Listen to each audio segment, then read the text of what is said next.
الاب والابن والروح القدس الاله الواحد امين. موضوعنا من جامعة 9 بعنوان لتكن ثيابك في كل حين بيضاء ولا يعوز رأسك الدهن. آية غريبة شوية بس معناها جميل قوي. لتكن ثيابك في كل حين بيضاء ولا يعوز رأسك الدهن يا جماعة في لغة الكتاب بالذات مقصود به في لغتنا احنا البرفانات والعطور والحاجات دي. يعني ايه؟ يعني خليك زي العروسة اللي فستانها ابيض مفهوش ولا بقعة وريحتها عطرة لانها داخلة تستقبل عريس طول الوقت. يبقى ده وضعك، ما يجيش وقت تكون هدومك مبهدلة ويعني الريحة مش قوي وبعدين تيجي بقى ساعتها العريس يبقى الموقف مش لذيذ. فهي المعنى هنا عن الاستعداد الدائم. لتكن ثيابك في كل حين بيضاء. يعني عارفين زي يا جماعة النهاردة تناولنا اغلبنا نشكر ربنا. انت طلعت من المناولة قديس لان ابونا قال القدسات للقديسين، واخد المسيح جواك بغض النظر عن كل الخطايا اللي عملتها قبل كده. انت واخد جسد المسيح القدوس، جسد مقدس ودم كريم، فانت طالع زيك زي القديسين. حافظ عليها بقى. لتكن ثيابك في كل حين بيضاء، فانت طالع في نظر الملائكة منور لابس ابيض وعلى راسك الدهن، يعني الروح القدس ملاك جوه القداس بالصلاة. تعرف تحافظ على الوضع ده ولا هيطير بعد ساعة ولا نص ساعة ولا على آخر النهار ولا من قداس لقداس ترجع تتلخبط تاني؟ لتكن ثيابك في كل حين بيضاء.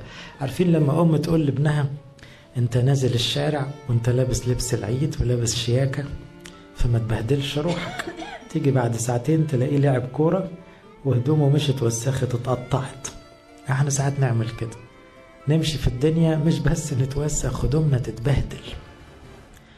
طبعا ممكن نرجع تاني ونغسلها تاني، بس المهم انك انت يبقى ده شغلك، انك دايما منظرك قدام ربنا حلو، دايما مستعد تقابل العريس. لتكن ثيابك بيضاء في كل حين ولا يعوز رأسك الدهن. تعالوا نفهمها او نغوص فيها شوي. الاول فكرة ثياب العرس دي، الفكرة دي قالها المسيح له المجد في مثل المدعوين. ربنا يسوع حكى حكاية جميلة كده، قال في عشاء عرس ابن الملك، فالعريس هو ابن الملك يبقى إشارة للمسيح، والعروسة هي الكنيسة المنتصر. وبعدين دخلوا المعازيم، والمعازيم لما دخلوا أغلبهم ناس غلابة فبيقعدوا على الباب يحموهم ويلبسوهم لبس نظيف عشان يدخلوا يحضروا الحفل. ما هم مش وش عز يعني، وده اللي حصل معانا كلنا. احنا مش وش ملائكة وقدسين، احنا ناس خطأ. فعلى باب الكنيسة بيحمونا يعمدونا ويلبسونا لبس أبيض، فندخل كأننا ناس يعني معازيم بجد. هي كده الفكرة كلها كانت ماشية كده، ان ربنا رقانا وخلانا نتعزم في حفلة العرس بتاعته مع ان ما نستاهلش. ولما دخل بقى صاحب العرس بص بعينيه كده لقى كل الناس لابسة أبيض وشيك بغض النظر عن الهيستوري بتاعهم، كلهم على الباب لبسوا اللبس الأبيض. ولقط واحد وسطهم لابس اسود أو لابس ملخبط خالص. طبعا ده يطلقت على طول، كله أبيض منور كده، واحد ملخبط. فجاوب قال له يا صاحب كيف دخلت إلى هنا؟ يعني هو أنت دخلت إزاي؟ عارفين معناها مش الناس يا ابني بتدخل من الباب؟ على الباب انا سايب ناس يعملوا يحموا الجدع من دول ويلبسوه. طب انت دخلت ازاي؟ ايوه بالظبط كده، يبقى حرام، يبقى ما دخلش من الباب. عشان كده المسيح له المجد كان بيقول انا هو الباب، ما حدش يدخل غير منه. فسكت ليه؟ لانه بصراحة ما عداش على الباب، ما دخلش لا من باب التوبة ولا المعمودية ولا الايمان، فمش لابس ابيض. وليس عليك لباس العرس، يقول الكتاب سكت لأنه حرام، لأنه ما عندوش الإجابة أنا ما دخلتش من الباب. كانت النتيجة قال لهم خدوه اطرحوه بره، ارموه بره، ليه؟ طب ما يا رب كلهم تعبانين وخطاة وفقراء. ايوه بس انا حاطط سك وعامل طريق وقايل يجوا عند الباب يستحموا ويلبسوا، وانا طلبت طلب صعب؟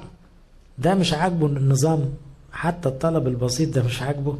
لا ما يدخلش. مش لانه خاطي، ما كلنا خطاة، لانه ما دخلش بالباب، ما مشيش في النظام. اذا ثياب العرس بناخدها على باب الكنيسة وبناخدها هدية. عشان كده تلاحظوا في الطقس القبطي لغاية النهاردة لما نعمد اي طفل لازم نغير له هدومه ونلبسه ايه؟ ابيض، وحتى لو كبير نلبسه تونية بيضة، عشان نفكره بالمعنى ده. انت خدت المعمودية ببلاش، محدش بيدفع في المعمودية. ليه؟ لانه دي هدية من ربنا. تستحمى ببلاش وتلبس لباس العرس ببلاش، عشان تدخل من الباب محدش يقول لك دخلت ازاي مهما كنت عامل قبل كده. طبعا ايه اللي بقى يطلع الواحد لابس ابيض؟ لما يمشي في الدنيا يتطرب، يتوسخ، يعمل ايه؟ يروح يغسل هدومه.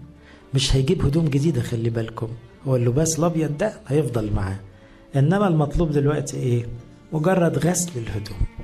عشان كده الكنيسة علمتنا ان التوبة تجدد المعمودية، او ان التوبة ترجع كل العز اللي خدته يوم المعمودية. انت يوم المعمودية خدت معمودية وميرون وتناول وبقيت قديس وتزفيت في الكنيسة زيك زي القديسين. العز اللي خدته يوم المعمودية يرجع لك بالتوبة والتناول تاني. فهدومك اتوسخت، ديتها ايه؟ مش هنشتري طقم جديد، لا، اللبس اللي عليك ده مفيش زيه، لأنه مفيش غير طقم واحد. بولس الرسول يقول أنتم الذين اعتمدتم قد لبستم المسيح نفسه. فالمسيح ملوش بديل. إنما إيه؟ لما المسيح ده اللبس الحلو ده أروح أنا أوسخه كده باللخبطة بتاعت الدنيا، ديتها أرجع أتوب، يتغسل الهدوم تاني، يرجع أبيض تاني. فالآية بتقول إيه؟ لتكن ثيابك في كل حين بيضاء، يعني حافظ على هدومك دايما بيضاء. إذن البداية دايما هي التوبة. يعني معنى الآية دي خليك دايما في وضع توبة، يعني اغسل هدومك أول بأول، عشان منين ما يجي العريس يلاقيك زي ما ابتديت، لابس أبيض ولابس حلو. نفس الكلام ده اتقال على العذارى الحكيمات، كانوا سهرانين ولابسين شيك يستقبلوا العريس، لكن التانيين ناموا في الخط والزيت خلص منهم والمصابيح اتطفت. فنفس الفكر، كأن اللبس اتشوه. ربنا يسوع له المجد عمال يأجل مجيئه. يأجل مجيئه دي ليها معنيين: لسه ما جاش على السحاب، او لسه انت ما رحتلوش. مش كده؟ عارفين ليه؟ في سبب واحد. نرجع للباسورد، الأبدية. عارف ليه المسيح لسه ما جاش في حياتك؟ عشان لسه الهدوم مش نظيف. افهموها كده، لسه الثياب مش بيضاء كما يجب. فيبقى العمر اللي فاضل معناه ايه بالنسبة لنا؟ ان الواحد ينظف هدومه. هي دي الفكرة ببساطة. ده اللي قاله معلمنا بطرس، قال لا يتباطأ الرب عن وعده كما يحسب قوم التباطؤ، ولكنه يتأنى علينا وهو لا يشاء أن يهلك أحد. عمال يأجل ليه؟ لأنه مش عاوز حد يهلك. ما هو لو جه فجأة ولقى الهدوم مش بيضة هيسري علينا اللي اتقال مع الراجل ده: كيف دخلت إلى هنا؟ تقول له مسيحي يقول لك هدومك ليه عاملة كده؟ ليه عاملة هدومك كده؟ كنا زمان واحنا شمامسة صغيرين كان عندنا معلم كده يزعق لو تونيا مش نظيف أو مكرمش. طبعا هي من ناحية نظامية وتقصية، بس فيها معنى. المعنى ايه؟ انت هتقف قدام ربنا تقف هدومك بيضة بتبرق، لان هي نفس المعنى الروحي. هتقف قدام ربنا قلبك نظيف، مخك نظيف. في حكاية كده في زكريا 3، انتوا بقى بتوع درس كتاب فنقعد نقلب في حكاية الثياب دي. زكريا، سفر زكريا ده من الأسفار الأنبياء الصغار، وكله رؤى. يعني زكريا قاعد يشوف رؤى كتير قوي. في زمنه كان في واحد اسمه يهوشع الكاهن، رئيس الكهنة. يهوشع ده كان كاهن طيب، بس ظروفه كانت صعبة قوي. الشعب متعب جدا، فيعيني قليل الحيلة، مش قادر على الشعب. فخدمته ضعيفة لأنه هو راجل طيب وعاوز يخدم، بس الناس مش متجاوبة. فزكريا شاف منظر رؤية وحكاها لنا. زكريا 3 قال كان يهوشع لابسا ثيابا قذرة وواقفا قدام الملاك. يعني شاف أبونا يهوشع ده واقف يصلي بس هدومه مش نظيفة، واقف قدام المذبح. فأجاب وكلم الواقفين، ده المسيح بقى لما شاف المنظر ده أجاب، ده المسيح، وكلم الواقفين دول مجموعة الملائكة اللي حوالين المذبح، انزعوا عنه هذه الثياب القذرة. قال لهم قلعوا اللبس ده، ازاي يقف كده؟ وقال له انظر، بقى المسيح بيكلم أبونا يهوشع ده، قد أذهبت عنك اسمك وألبسك ثيابا مزخرفة. يعني هو يهوشع لأنه إنسان طيب داخل يصلي بس مليان لخبطة، هو خدمته ضعيفة ويمكن حياته فيها أخطاء. فربنا قال للملائكة قلعوا الهدوم الوحشة دي وتعالوا نلبسوا اللبس الحلو ده. وقال له أنا يا حبيبي اللي هعمل كده، أنا هشيل عنك اسمك، هذه اللخبطة اللي في الهدوم دي يعني، وهحط عليك ثياب مزخرفة، حاجة شيك. فقلت ليضعوا على رأسه عمامة طاهرة. كانوا زمان الكاهن يلبس عمامة زي العمة بتاعتنا دلوقتي، بس وقت التقديس يعني هارون كان له عمامة اللي بقت زي التاج دلوقتي. فقلت ليضع على رأسه عمامة طاهرة، فوضع على رأسه العمامة الطاهرة وألبسوه ثيابا وملاك الرب واقف. فأشهد ملاك الرب على يهوشع قائلا هكذا قال رب الجنود إن سلكت في طرقي وإن حفظت شعائري أنت أيضا تدين بيتي وتحافظ أيضا على دياري وأعطيك مسالك بين هؤلاء الواقفين. معلش أنا هتكلم علي أنا ككاهن، يعني هقول الكلام ده ليه بس ينطبق على كل واحد فيكم. تصوروا أنا واقف قدام المذبح وكل خطية، طب ما أنا ما استاهلش أصلي ولا أقدس. يقوم ربنا يقول للملائكة إيه؟ ساعدوه يتوب، لبسوه لبس كويس، حطوا على رأسه عمة كويسة. وبعدين ربنا يشجعني يقول لي إيه؟ بص بقى هقول لك حاجة حلوة، لو حفظت وصيتي والتزمت باللي أنا بقوله لك، شايف إيه؟ أقول له شايف ملائكة، شايف العذراء، شايف القديسين. يقول لي طب إيه رأيك بكرة يبقى لك مكان وسط دول، أعطيك مسالك بين هؤلاء الواقفين. فاهمين الفكرة؟ فاهمين الإغراء؟ عشان كده تلاحظوا الكنيسة مليانة أيقونات. ليه؟ عشان ربنا بيقول لك عارف لو نظفت هدومك، عارف لو مشيت في وصيتي، عارف لو خدتها جد. شايف الأيقونات دي؟ دول موجودين في الكنيسة حواليك، بكرة تبقى واحد معهم، تبقى حاضر معهم القداسات من فوق مش من تحت، وتبقى زيك زي القديسين والملائكة والشهداء إيه رأيك؟ فهنا ربنا يسوع بنعمته بيساعد الواحد على التطهير أو الطهارة والنقاوة والتوبة، وبيعشمنا بيشجعنا فيقول لك أعطيك مسالك بين هؤلاء الواقفين، لأن اللي واقفين ساعتها كلهم ملائكة مش بشر. واضحة الفكرة؟ احنا كلنا نفس الموقف، كل مرة تصلي افتكر الحتة دي، يا ترى ثيابك بيضاء. بمعنى ايه؟ كانوا يعلمونا برضو زمان ما يصحش الواحد يصلي قبل ما يقف دقايق يحاسب نفسه، لأنه لو في خطية مش هيعرف يصلي، مفروض يعتذر لربنا الأول قبل ما يصلي. فما ينفعش واحد يكون لسه مزعق وداخل يصلي، هتصلي ده انت هتكلم روحك؟ ما ينفعش. أول حاجة في الصلاة رب سامحني إني اتنرفزت، أو مخك راح كده ولا كده، مجرد تقدم توبة تعرف تتكلم بعد كده، تعرف تصلي. فهنا نفس الفكرة، ان الواحد بيلبس اللبس الابيض ده عشان يفكروا بالوقفة قدام ربنا. وبعدين في اول القصة احنا معرفناش الثياب القذرة جت منين، طلع بقى ايه في حتة انا فوتها. زكريا 3 في اول الاصحاح يقول اراني، ده زكريا بيحكي، ربنا يسوع واخده يفسحه كده ويفرجه على اسرار. اراني ربنا يسوع أراه يهوشع الكاهن العظيم قائما قدام ملاك الرب والشيطان قائم عن يمينه ليقاومه. فهمتوا الحكاية ايه؟ اللبس القذر جه منين؟ من الشيطان طبعا، هو أتاري الشيطان لازق له وعمال يوسخ أفكاره أو يلخبط قلبه. فالشيطان هو سبب الثياب القذرة، والمسيح هو سبب النظافة والنقاوة. فقال الرب للشيطان لينتهرك الرب يا شيطان، لينتهرك الرب الذي اختار أورشليم أفليس هذا شعلة منتشلة من النار. يعني إيه المعنى ده؟ يعني ربنا قال للشيطان يعني امشي، زي بالظبط اذهب عني يا شيطان، لينتهرك الرب يعني اذهب عني، ابعد عنه يعني. فربنا شخط في الشيطان يبعد عنه، وقال له انت جاي على الغلبان ده شعلة منتشلة من النار. ليها معنيين الحتة دي.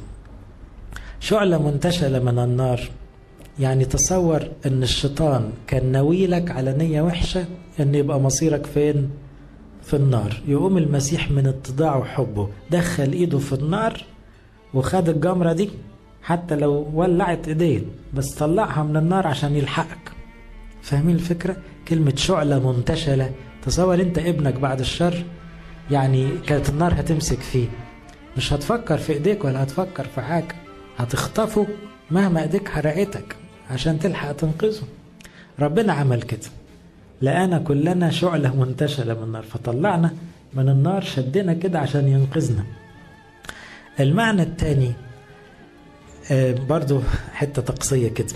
انتوا عارفين لما يكون الفحمة باردة تبقى سودة وباردة تمسكها ما يحصلكش حاجة. لو حمرة يعني النار ماسكة فيها تقدرش تلمسها بإيدك أبدا، ولا تلمس حتى بطن الشورية تتلسع من كتر السخونة. احنا نعمل ايه الشمامسة بقى والكهنة؟ يكفينا جمرة واحدة منورة تمام، ممكن نحط فيها فوق منها 5 6 سود. ليه؟ نقعد بس نبخر، بعد شوية تلاقي كل الجمر الاسود ده، الفحم الاسود ده احمر، لانه الشعلة المنتشلة من النار تقدر تعدي، تقدر تسخن الدنيا كلها. طول ما انت بتهوي بتحرك الشورية ده يخليها هي مشعللة وتسخن كل الفحم اللي حواليه. ربنا لقى ان يهوشع بالرغم انه ضعيف وانه لسه ثيابه قذرة وان الشيطان بيتشطر عليه، قال لا ده بالذات شعلة منتشلة من النار، ده هو الامل في الجدع ده، هو ده اللي هيسخن شعب اسرائيل كله. هنحطه وسط الفحم الاسود ده كله يقوم يسخن. فاهمين ازاي؟ يعني طهارتك او توبتك او نقاوتك او حرارتك الروحية هتعمل ايه؟ هي اللي هتسخن كل اللي حواليك. كل اللي هيتعامل معاك هيحب ربنا، كل اللي هيقرب منك هيسخن. فانت لازم تسخن، انت لازم تحافظ على ثيابك بيضاء، لان ده اللي هيخلي ولادك ماشيين كويس واللي حواليك ماشيين كويس. واضحة الفكرة؟ فهنا ربنا بدأ بيهوشع لانه مؤثر، لانه هو ده الشخص اللي لو عرف يسخنه هيسخن الدنيا كلها. إن سلكت في طرقي وإن حفظت شعائري أنت أيضا تدين بيتي وتحافظ أيضا على دياري. يعني إيه تدين بيتي؟ ربنا يسوع مرة قال لتلاميذه كده، قال لهم أنتم لو ثبتتم معي أو هتفضلوا ثابتين معايا للآخر تجلسون على مائدتي في السماء وتدينون أسباط إسرائيل 12. شوفوا بطرس على يعقوب على متى على لوقا على الناس اللي هم كانوا أساسا بسطة وغلابة، قال لهم ده انتوا تقعدوا معايا في السماء ويجيبوا لنا الأسباط كلهم، كل الناس دول انتوا اللي تحكموا عليهم. يعني ايه يحكموا؟ ما الديان واحد، ربنا هو الديان. لما دول يصدقوا في المسيح ويتغيروا هذا التغيير العظيم ويبقوا قديسين، ما ينفعش واحد يهودي يقول ايه، يقول انا ما جاتليش فرصة. ما جاتلكش ليه فرصة؟ ما انت سمعت بالمسيح ورفضته، دول سمعوا المسيح وقبلوه. فالدينونة هنا مش معناه الواحد هيحكم على اخواته في الاخر، معناه نجاحك انت يدين اللي سقطوا. يعني كمثل لما يجي الطلبة يقولوا الامتحان صعب، ساعات الأستاذ يقول إيه؟ يقول عندنا 10 ناجحين بتفوق. ده رد ليه؟ لأن اللي نجحوا بتفوق في نفس الامتحان يدينوا اللي سقطوا، يبقى اللي سقطوا دول بيتدلعوا. ما يقدروش يقولوا بس الامتحان صعب، لا، طب ما هم اللي نجحوا في نفس الامتحان. فاهمين الفكرة؟ ففكرة البشر يدينوا بشر يعني إيه؟ يعني بالمقارنة مش كحكم، لا، يعني البار يدين الخاطئ في السماء. يعني ما يقدرش الخاطئ يتلكك ويقول ما كانش حد ممكن يمشي في السكة دي، لا، طب ما في ناس مشيت كويس. فالناس اللي ماشية كويس هددنا. ليه؟ لأنه ما يقدرش الواحد يقول مستحيل حد يمشي صح. لا، مش مستحيل، في ناس في جيلك ماشية كويس. ندخل معنى تاني، معلش هي دسمة شوية الحتة دي. احنا بنتكلم تاني، لتكن ثيابك في كل حين بيضاء. افتكروا الآية دي، لتكن ثيابك في كل حين بيضاء. زمان لما ربنا عمل أول نظام كهنوتي طقسي، قال لموسى: يا موسى هات هارون أخوك وهات ولاده هنكرسهم كهنة. فقال ايه؟ خروج 29: تقدم هارون وبنيه الى باب خيمة الاجتماع وتغسلهم بماء. خلي بالكم نفس الفكرة، تجيبهم عند الباب وتحميهم. يعني مش كده نفس فكرة مثل المدعوين، جايبين الغلابة دول كلهم يحموهم ويلبسوهم، لان دايما الحموم نعمة واللبس هدية.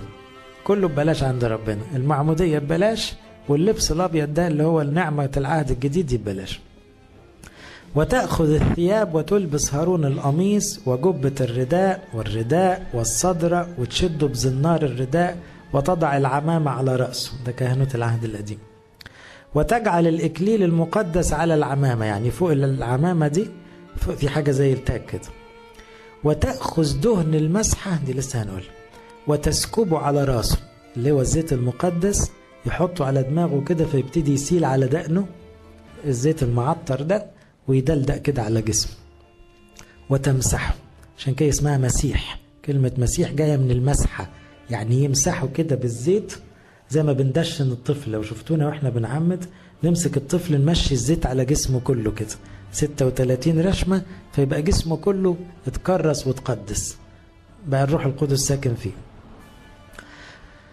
وتقدم بنيه وتلبسهم أقمصة وتنطقهم بمناطق هارون وبنيه، وتشد لهم ألانس فيكون لهم كهنوت فريضة أبدية. وتملأ يد هارون وأيدي بنيه، يعني تحط في إيديهم الذبيحة بعد كده، يبقى اللبس قبل الذبيحة. ففكرة تغسلهم بماء، الغسيل في الكتاب المقدس كله دايما معنيين كبار: المعمودية والتوبة. احفظوها كده عشان انتوا بتوع درس كتاب. الغسيل في الكتاب المقدس من أوله لآخره معناها يا معمودية يا توبة، أو البداية معمودية والاستمرار التوبة. اللي يبتدي بالمعمودية يكمل بالتوبة. فتلاحظوا عملية الغسيل دي كتير قوي. وبعدين اللبس قبل المسحة، أو ده بالظبط الطقس اللي احنا ماشيين فيه. المعمودية قبل الميرون، يعني ايه؟ لما اللي بيتعمد بيلبس المسيح. عارفين ليه ما بنحطش الميرون قبل المعمودية؟ لأنه الطفل قبل المعمودية لسه مش مسيح، ما أقدرش أمسحه بالروح القدس، لسه مش مقدس. إنما لما مات في جرن المعمودية وطلع، يبقى مات وقام مع المسيح، يبقى لزق في المسيح. دلوقتي الروح القدس يسكن فيه، ما فيش مانع. فبعد ما يطلع من المعمودية يتمسح بالروح القدس. عشان كده التوبة قبل الامتلاء. يعني ايه؟ عاوز تاخد الروح القدس دايما توب، اغسل نفسك بدموعك، تقوم الروح القدس يرجع يمسحك تاني او يملاك تاني. وبعدين يقول: الثياب المقدسة التي لهارون تكون لبني بعده ليمسحوا فيها، وتملأ فيها أيديهم. 7 أيام يلبسها الكاهن الذي هو عوض عنه من بنيه الذي يدخل خيمة الاجتماع ليخدم في الإذن. 7 أيام دايما إشارة للعمر كله، يعني تحافظ على هدومك نظيفة 7 أيام. 7 أيام يبقى العمر كله. يبقى 7، لأن العمر 7 أسابيع كده. يبقى الواحد لازم يحافظ على توب المعمودية لآخر العمر. إذن يا جماعة القاعدة، مش كل واحد اتعمد هيدخل السماء. أمال مين اللي هيدخل السماء؟ اللي ثيابه في كل حين بيضاء. مش كل واحد اتعمد هيدخل السماء. فاللي هيحافظ على هدومه بيضة بالتوبة المستمرة ده صحيح اللي هيستاهل يدخل السماء. قصة تاني غريبة شوي، في حاجة اسمها برص الثياب. حاجة غريبة قوي في عند اليهود، طقس اللاويين كده، سفر اللاويين. البرص يعتقد انه اي نوع من الانفكشن كانوا يسموه برص، اي نوع من العدوى الظاهرية كانوا يسموها برص. بالاخص كانت اشهر حاجة الجذام ساعتها، الليبروسي يعني. لكن لغاية دلوقتي مش متأكدين هو البرص بالظبط هو الليبروسي ولا كان حاجة تاني شبه. لكن يعني حتى لو اعتبرناه كده، في لغة اليهود كل ما هو عدوى ظاهرة في الجلد كانوا يسموها برص. أي ميكروب يجي في الجلد أو حاجة باينة يسموها برص. لأن ما يفهموش هم في الطب يعني والتفاصيل. فلما تطلع بقعة في الحيطة يسموها برص الحيطة أو برص المنازل، لأن ساعات تطلع فطريات لما يطلع عندك نشع في الحمام تلاقي اللون غير. اللون غير لأن في فطريات جت مع المية وكده. ساعات الهدوم تعمل كده، اللي يحصل فيها فطريات فتعمل بقعة كده. فهم يخافوا لأن البقعة دي ممكن فعلا تبقى معدية. فربنا عمل لهم نظام لأنه هم ناس جهلة في الوقت ده، فبيعلمهم ازاي يتطهروا. يطهر نفسه هو لو مريض، يطهر بيته لو البيت فيه برص، يطهر هدومه لو فيها برص. ودي تفرق معانا دلوقتي لأن الآية لتكن ثيابك في كل حين بيضاء. تعالوا نشوف الطقس الغريب ده. أما الثوب فإذا كان فيه ضربة برص، توب صوف أو توب كتان في الثدي أو اللحمة من الصوف أو الكتان، يعني في أي جزء من العراوي أو من الأساور أو من أي حتة في الجلبية يعني، أو حتى في جلد أو في مصنوع من جلد، وكانت الضربة ضاربة إلى الخضرة، واخدين بالكم اللون ده عادة فطريات، أو الحمرة في الثوب أو الجلد، أو في متاع من جلد، فإنها ضربة برص. فتعرض على الكاهن. الكاهن ساعتها كان هو الطبيب على فكرة، ده زمان، ده 1500 سنة قبل المسيح. فالكاهن هو الطبيب. لغاية دلوقتي القبائل البربرية تلاقوا كاهن القرية هو طبيب القرية. بس الكهنوت هنا مش يعني المسيحي أنا أقصد، يعني في القبائل الوثنية حتى. فيرى الكاهن الضربة ويحجز المضروب 7 أيام. فمتى رأى الضربة في اليوم السابع إذا كانت الضربة قد امتدت. يعني إيه؟ شوفوا الحكمة بتاعت الجيل القديم ده، إنه الأول يحجزها 7 أيام ويراجع عليها بعد 7 أيام. لو فرشت وبتزيد تبقى أكتف، فاهمين إزاي؟ يبقى الميكروب لسه بينتشر، تبقى مؤذية، تبقى معدية. فبيقول إذا امتدت فالضربة برص مفسد، إنها نجسة يحرق الثوب كله. يبقى لو الشر بيزيد مصيره إيه؟ الحرق. فاهمين إزاي؟ الشر كده كده موجود، لكن لو بيزيد مش راضي يقف يبقى مصيره الحرق. طيب البديل إيه؟ لكن إن رأى الكاهن وإذا الضربة لم تمتد في الثوب، يأمر الكاهن أن يغسلوا ما في الضربة ويحجزوا 7 أيام. لو لقاها كده ما بتتغيرش في حجمها ولا في لونها، ممكن تبقى حاجة قديمة وقفت على كده، يقوم يحجزها 7 أيام تاني. شوفوا الحكمة بتاعت الجلد. فإن رأى الكاهن بعد غسل المضروب، يعني غسلها مرة كويس وسابها 7 أيام تاني عشان يشوف يا ترى الغسيل جاب نتيجة ولا هي هتضرب تاني. وإذا الضربة لم تغير منظرها ولا امتدت فهو نجس بالنار تحرقه، إنها نخروب في جردة باطن. مش مهم التفاصيل. إن رأى الكاهن وإذا الضربة كامدة اللون بعد الغسل يمزقها من الثوب، وإن ظهرت أيضا في الثوب، هشرحها لكم بس هقراها بسرعة، فهي مفرخة بالنار تحرق ما فيه الضرب. يعني إيه يا جماعة؟ في كذا احتمال. أول 7 أيام غسلها وركنها وبعدين يبص فيها تاني، لو لقاها بتمتد يبقى لسه أكتف يحرقها. لو لقاها زي ما هي يركنها 7 أيام تاني ويبص عليها تاني، لسه بتمتد أو لونها فاقع زي ما هو يحرقها برضه. يعني واحد بيعند مش عاوز يتوب، مش عاوز يغير. لو اللون ابتدى يطفي كامدة اللون يبقى ابتدت في تحسن، هنا في تحسن، يقوم يغسلها تاني، يعاود الغسل. تلاحظوا بقى الغسيل ورا بعض، تكرار عملية الغسيل مع اللي يجي منه.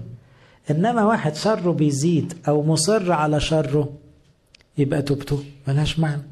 واحد شره بيزيد، ده الاعتراف يفيده؟ الحقيقة ما بيفيدوش. واحد داخل يعترف وبيقول أنا طالع أنتقم من فلان، الحقيقة ما بندلوش الحل. ما ينفعش اديله الحل هو طالع يأذي، دي مش توبة. فهنا الغسيل ما عملش فيه حاجة، دي توبة تمثيلية. إنما اتحسن شوية، قال أنا كنت بكرهه دلوقتي أنا مش هتكلم عليه تاني، أنا مش عارف أحبه. يبقى الضربة حصل فيها إيه؟ لونها طفى شوية، في تحسن. أقول له طب تعالى بعد أسبوع يغسل تاني. واضحة الفكرة ببساطة؟ إذا اللي شره بيزيد أو واقف عند شره مش عاوز يتغير ده لازم هيتحرق. اللي شره بيقل أو بيتحسن ديته غسيل فغسيل فغسيل. واضحة المبدأ؟ يبقى هو نفس الفكر الروحي اللي احنا عايشين بيه. خلي هدومك حتى لو فيها بقع تستمر عملية الغسل المستمر. أحكي حكاية كمان. ثياب أستير. أستير كان ليها حكاية مع الهدوم برضو. فاكرين أستير؟ أستير دي كانت ملكة، في الأول كانت بنت غلبانة فقدت أبوها وأمها، فتاة يهودية طيب، وخدها ابن عمها راجل كبير اسمه مردخاي كان بيربيها، وحصل السبي، فراحت في السبي هي ومردخاي في بلاد فارس. الكلام ده السبي اللي هو الأسر، يعني دخلت البلاد البابل وبلاد فارس، دكت بلاد اليهود وسحبوا الشباب كله، سحبوا الناس. فعاشت في مدينة اسمها شوشن القصر في بلاد فارس، وهناك كان في ملك عظيم أوي اسمه أحشاويروش، وكان يعني غني غنى فاحش، وبعدين حب يتجوز واحدة، فجابوا له أحلى بنات في الدنيا، وقع نصيب أستير إنها تبقى واحدة من البنات اللي هيتعرضوا على الملك يمكن يتجوزوا، وهي في إعالة مردخاي الراجل الطيب التقي، راجل تقي يحب ربنا. وبعدين ربنا رتب كانوا ينقعوا البنت من دول 6 شهور في مر، و6 شهور في 12 شهر ينقعوها في العطور قبل ما تدخل تقابل الماء. طلع ربنا طيب جدا اللي بيقبلنا كده على طول، انما ده حتة ملك ارضي قبل ما يشوف البنت من دول ينقعوها 12 شهر في الاطياب والعطور.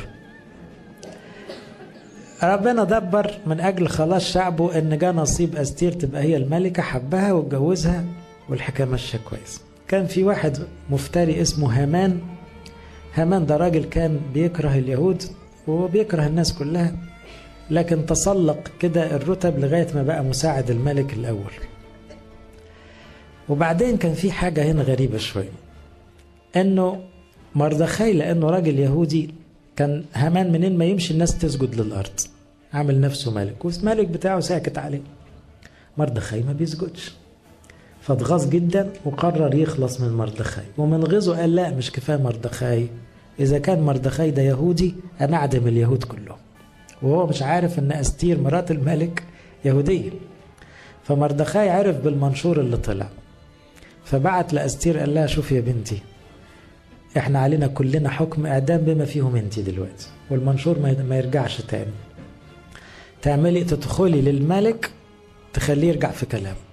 فبعتت له قالت له يا عم مردخاي انت عارف ان ما فيش حد يدخل للملك غير لما الملك يستدعيه، نظامه كده، ده ملك مفتري، ولو شاف الحد داخل له من الباب ما استدعاهوش يبقى ده داخل يقتل الملك، يعدموه على طول على الباب من قبل ما يدخل للملك، لانه داخل بدون اذن حتى لو مراته. فقام مردخاي مشي يقول لها بعد الشر عليك، يقول لها شوفي بقى لو ما عملتيش اللي انا بقوله هيجي الخلاص من ايد ربنا عن طريق حد غيرك، بس انت مش هتخلصي. كان شديد معاه، قال لها ربنا حطك عشان اليوم ده، فاللي بقوله تعمليه. قالت له خلاص هاخد رقبتي على ايدي وادخل وصلي لي، يا مت يا عرفت اعمل اللي انت بتقول.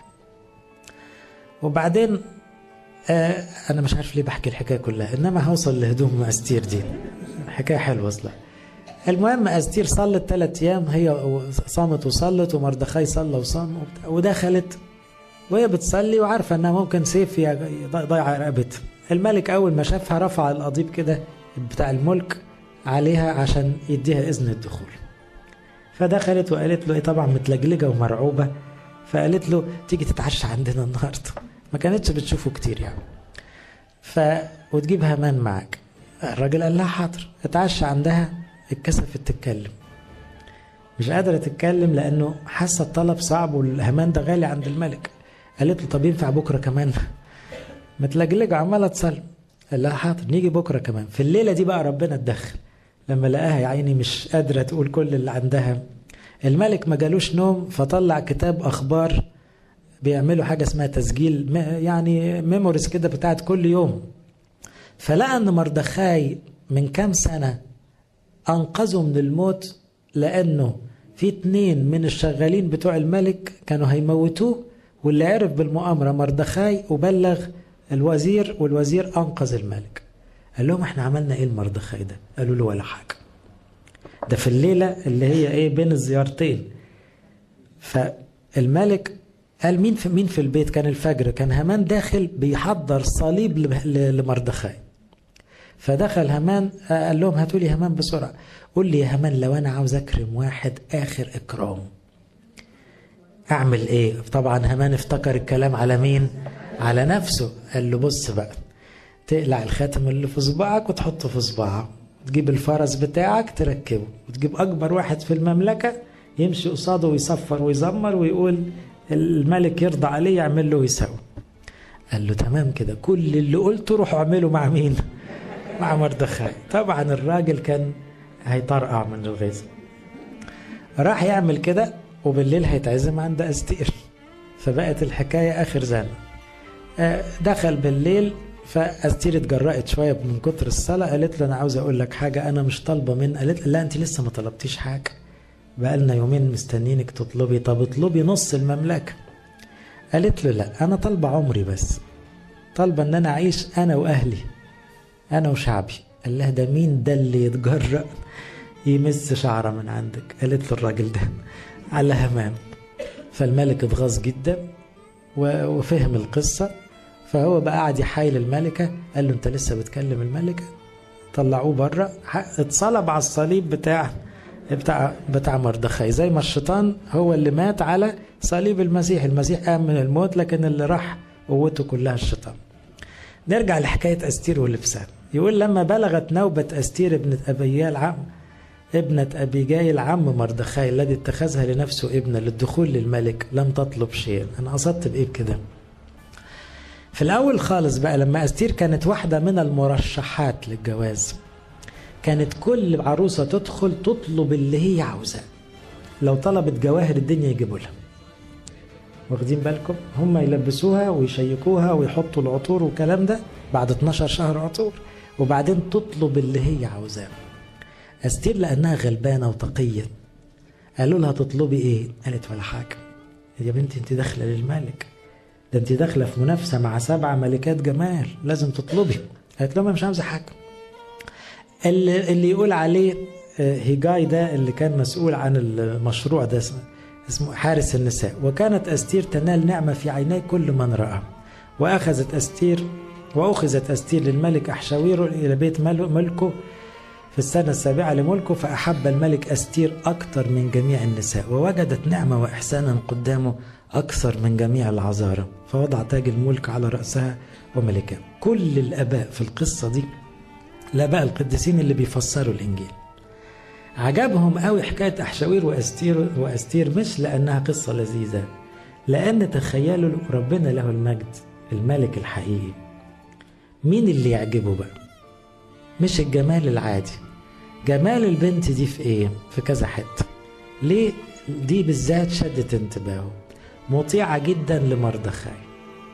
لما قالوا لها تطلبي قالت مش عاوزه حاجه خالص، لان جمالها جواها مش بره، فما طلبتش حاجه من بره.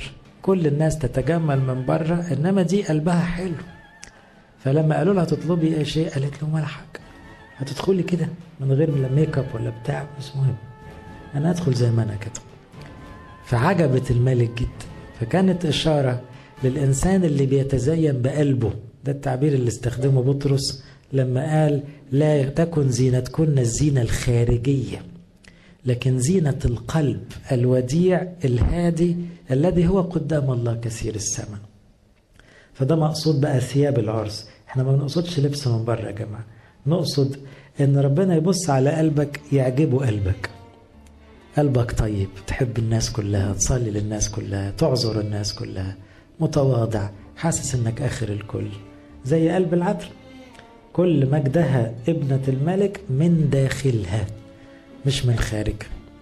فهنا ما أعجب الملك أحشاويروش في ثياب أستير هي جمالها البسيط، هي أنها لم تطلب شيء، فوجدت نعمة وإحسان أكثر من جميع العذارى. وده التعبير اللي بنقوله كلحن للعذراء، نقول لها أنت لقيتي نعمة أكثر من كل العذارى.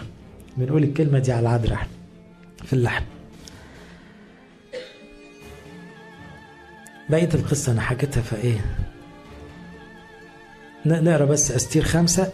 في اليوم الثالث لبست أستير ثيابا ملكية ووقفت في دار بيت الملك الداخلي. ده اليوم اللي كانت رايحة تستشهد فيه، أول مرة داخلة بدون إذن، فكانت في منتهى الرعب بقى. ثالث يوم من الصيام هنا. والتالت دايما رمز الايه يا جماعة؟ درس كتاب، شاطرين، القيامة. يوم التالت يبقى قيامة، يبقى داخلة تموت ولا داخلة ايه؟ لا، داخلة تقوم من الموت. يعني هي داخلة على نية الموت، انما هي داخلة الحقيقة تاخد الحياة الأبدية، لأنها تجاسرت وداخلة قدام الملك، لكن لابسة لبس الصوم والصلاة، لابسة البر، هدومها بيضة في كل حين، فداخلة للعرس السماوي. والملك جالس على كرسي ملكه في بيت الملك مقابل مدخل الملك. فلما رأى الملك أستير الملكة واقفة في الدار نالت نعمة في عينيه، مد الملك لأستير قضيب الذهب الذي بيده، فدنت أستير ولمست رأس القضيب. كان اليوم طقس كده إن يجي الواحد يحط رأسه تحت القضيب الملك، يعني يقول أنا خاضع ليك، يعني عشان يبدأ بالكلام. فقال لها الملك: ما لك يا أستير الملكة، ما هي طلبتك؟ إلى نصف المملكة. تصوروا مراته عشان تدخل بإذن واحتمال تموت، وإحنا عبيد ربنا ندخل على ربنا له المجد بدون استعداد، ومش بس يقبلنا ويفرح بينا ويحكي معانا. يعني فكروا معايا إزاي ملك أرضي عامل كل الحواجز دي عشان يدخلوا له ويكلموه، وملك الملوك اللي خلقه أي واحد تعبان زي حالتنا كده يجي له في أي وقت يصلي ويكلم ربنا. لا عندنا احتياطات قبل الصلاة ولا عندنا تحفظات قبل الصلاة، احنا عاوزين بس شوية توبة وخلاص، الموضوع سهل بالنسبة له. فيورينا قد ايه ربنا ده طيب جدا، مع انه ملك حقيقي مش زي الملوك التعبان. اخر نقطة: ولا يعوز رأسك الدهن. بقية الآية بس هناخدها بسرعة.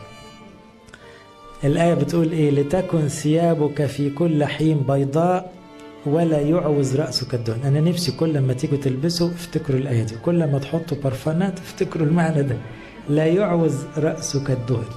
يعني ايه الدهن؟ قلنا إشارة دايما للريحة الحلوة، وفي الأصل كانوا يسموه دهن المسحة، لأن المسحة الزيت المقدس ده كان بيبقى معطر عادة، واخدين بالكم؟ فكان يتحط على الرأس. ففي مزمور 133 في سر غريب شوية، يقول ايه؟ ما أحلى أن يجتمع الإخوة معا مثل الدهن الطيب، أو مثل الطيب الدهن، يعني الدهن المطيب اللي هو معطر ده، النازل على الرأس النازلة على اللحية. الواحد بيقول ايه الراجل ده؟ لحية مين؟ فيقوم يفسر يقول لحية هارون. يبقى رجعنا المزمور لأيام رسامة هارون. وقال على فكرة أقول لكم حاجة غريبة قوي، لما ربنا كان فرحان قوي بهارون وهو بيترسم، ده أول كاهن في التاريخ يترسم هارون، كان ربنا فرحان قوي لأنه إشارة للمسيح الكاهن الأعظم الحقيقي. قال أقول لكم على حاجة تفرح ربنا زي رسامة رئيس كهنة بنفس الدرجة.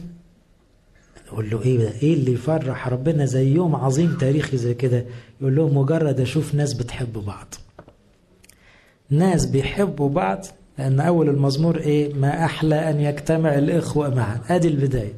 مثله ده بالظبط زي ما هارون شعر بامتياز عظيم جدا انه اترقى من مجرد انسان الى رئيس كهنة. في اللحظات دي الطيب نازل على اللحية، لحية هارون النازلة الى طرف ثيابه، الظهر اتدلدق عليه كتير قوي فغرق ثوبه والريحة فاحت خالص ونزل لغاية رجليه. شوفوا احنا بقى اول ما نلاقي هارون نشيل هارون ونحط مين؟ نحط المسيح. احنا ما عندناش هارون دلوقتي، احنا عندنا رئيس كهنة احسن منه 100 مرة، المسيح. يعني ايه؟ يعني عارفين لو بنعرف نحب بعض ان كان في بيت ولا اجتماع ولا كنيسة، لما بنحب بعض احنا بنعمل حاجة مفرحة جدا بالنسبة لربنا. فاكرين في لحظة فرحت المسيح في اسبوع الالام، اسبوع الالام كان كله حزن للمسيح، انما في لحظة فرقت معاه جدا مع انها حاجة مش متوقعة. جت ست غلبانة كسرت قارورة الطيب وعملت ايه؟ ده لقيته على راسه. التلاميذ همهموا وانزعجوا وقالوا خسرت الفلوس، ويمكن بعضهم قال ازاي تحط ايديها فوق راسه، يعني ده كلام ده. انما المسيح قال لها سيبوها في حالها، دي عملت بيه عمل الحسن. يعني الحاجة الوحيدة اللي في اسبوع الالام يمكن عزتني وفرحتني. ليه؟ لان الست دي بتحبني، عندها حب. انا الحب عندي زي لما تدلقوا عليه قارورة طيب كاملة، فاهمين المعنى قد ايه عميق؟ يبقى فكرة لا يعوز رأسك الدهن، يعني عاوز تحط ريحة عطرة، الريحة العطرة في معناها العميق يتملي قلبك حب. معناها حب اللي حواليك أوي. لما تحب اللي حواليك كأنك جبت طيب دلقته على رأس المسيح. وبعدين شوفوا بقى الآباء يقولوا إيه. ما هم الآباء يقعدوا يغوطوا كده، يقولوا ليه قال اللحية وليه قال الثياب؟ ما خلاص دي نزلت على الراس وخلاص. اللحية دايما إشارة لإيه؟ الكهنوت. الراس هو المسيح، دايما الراس، راس الكنيسة المسيح. إنما لو اتدلقت على الراس هتنزل تتزحلق على الدقن، فاللحية تبقى يبقى ربنا يسوع يفرح بالمحبة، والفرحة دي تتنقل لنا احنا الكهنة. أقول لكم حاجة، مفيش حاجة تفرح الكاهن فينا قد محبة الناس لبعض، قد بيت كله حب فعلا، لأن فرحة ربنا تتنقل لنا. فاهمين ازاي؟ وبعدين نفس الفرحة والبهجة والريحة الحلوة تنزل من الدقن تبتدي على كل الجسم. مين الجسم؟ الكنيسة. تبتدوا انتوا تفرحوا. فاهمين ازاي؟ يبقى المحبة تفرح المسيح، تفرح الكهنة، تفرح الخدام إلى أسفل الرجلين. يقول كده يعني إيه؟ أصغر واحد في الكنيسة لما يلاقي الكنيسة الناس بتحب بعض يبقى فرحان ومنتشر. واضح المعنى العميق ده؟ يعني إيه لا يعوز رأسك الدهن؟ يعني خليك فرحان بالمحبة طول الوقت. عشان تقول افرحوا كل حين معناها عندك حبوا الناس على طول. اوعى تكسر المحبة ولا تشرخها في أي لحظة، لأنك كده الريحة راحت. عشان كده بولس الرسول بقى يقول لأنكم أنتم صرتم رائحة المسيح الزكية. يبقى الريحة بتاعت الراس الطيب ده نازلة علينا احنا. فاللي يلاقي قلبك أبيض وبتحب كل الناس يشم فيك ريحة المسيح، لأن المسيح كله حب. صعبت عليكم المأمورية ولا دخلتش شكلها؟ لتكن ثيابك بيضاء في كل حين، معناها باختصار خليك تايب على طول. لا يعوز رأسك الدهن، معناها باختصار خليك في وضع محبة على طول. فهمتوا الرسالة؟ تاني، لتكن ثيابك في كل حين بيضاء، حافظ على هدومك نظيفة، يعني خليك تايب أول بأول، ما تسيبش أي حاجة توسخ هدومك. ولا يعوز رأسك الدهن، يعني خلي الحب شعارك، فكرة في دماغك طول الوقت. اوعى المحبة تقل في حياتك عشان يشموا فيك ريحة المسيح. يقول فيما هو في بيت عنيا في بيت سمعان الأبرص وهو متكئ جاءت امرأة معها قارورة طيب ناردين خالص كثير الثمن، يعني حاجة غالية قوي عند ربنا. فكسرت القارورة وسكبته على رأسه. برضو نتقل العيار حتى. ليه كسرت القارورة؟ الحب عشان يتقدم صح لازم القارورة تتكسر. يعني ايه؟ يعني لازم في تعب، لازم في كسرة. يعني ايه؟ ما تحبش بالكلام، الكلام سهل. ما كنتش تقوم وتتعب ما يبقاش الحب حقيقي. فكسرت القارورة يعني ايه؟ لا، الحكاية عاوزة مجهود. الحكاية مش كلام، الكلام سهل. لا نحب بالكلام ولا باللسان بل بالعمل والحق. فكسرة القارورة دي يعني مش ما وفرتش حاجة. هي كانت ممكن تحط نقطتين على راس المسيح وتخلي القارورة وتبيعها مثلا، لأن حاجة كثيرة الثمن ودول ناس كلهم غلابة في بعض. لا هي ما استخسرتش، كسرت القارورة كلها. فإنكار الذات، إن الواحد ينكر نفسه ويحب كده بلا حدود ويدلدق كده، ما يفكرش في نفسه، يدي بسخاء، ده اللي يفرح ربنا قوي. آخر حاجة بجد، في مزمور الراعي نقول ايه؟ تعد قدامي مائدة تجاه مضايقية، مسحت بالدهن رأسي. فاكرنا لما بنقول الرب يرعاني لا يعوزني شيء؟ المزمور ده بيحبوه قوي القديسين، وكان يتقال ساعات في القداس زمان، لأنه مليان أسرار. يعني ربنا رعية فما بيسيبنيش محتاج حاجة، ياخدني للخضرة. ما أنا خروف، هو الراعي يبقى أنا خروف. أكتر حاجة تفرح الخروف الخضرة. وبعدين يعطش إلى مياه الراحة يوردني، يرد نفسي، يعني رد لي الروح، يعني قومني من الموت. وبعدين الخبر الحلو بقى، تعد قدامي مائدة. طب ده ما بقاش خروف بقى، خروف هيقعد على ترابيزة؟ لا ده ترقى بقى ملك. فأنت لما بتدخل تتناول أنت بتتعامل معاملة ملوك مش خرفان. وبعدين قبل ما تتناول شوفوا بقى المعنى، تمسح بالدهن رأسي. يعني إيه؟ يعني جوه القداس وانت بتصلي وانت بتقول يا رب ارحم، بيحصل ايه؟ الروح القدس بينسكب على راسك وانت مش دريان عشان تستحق التناول. في صلوة بيصليها الكاهن في سره في القداس، كلامها جميل قوي. لما الشماس يقول اسجدوا لله بخوف ورعدة، وكلنا نوطي راسنا او نسجد، ابونا يقول ايه؟ ليحل روحك القدوس علينا وعلى هذه القرابين، ينقلها يقدسها ويظهرها قدسا لقديسيك. يبقى الروح القدس هيعمل ايه؟ هيعمل حاجتين، هيغير القربانة انها تبقى قدس. قدس يعني مقدس، بقت جسد مقدس.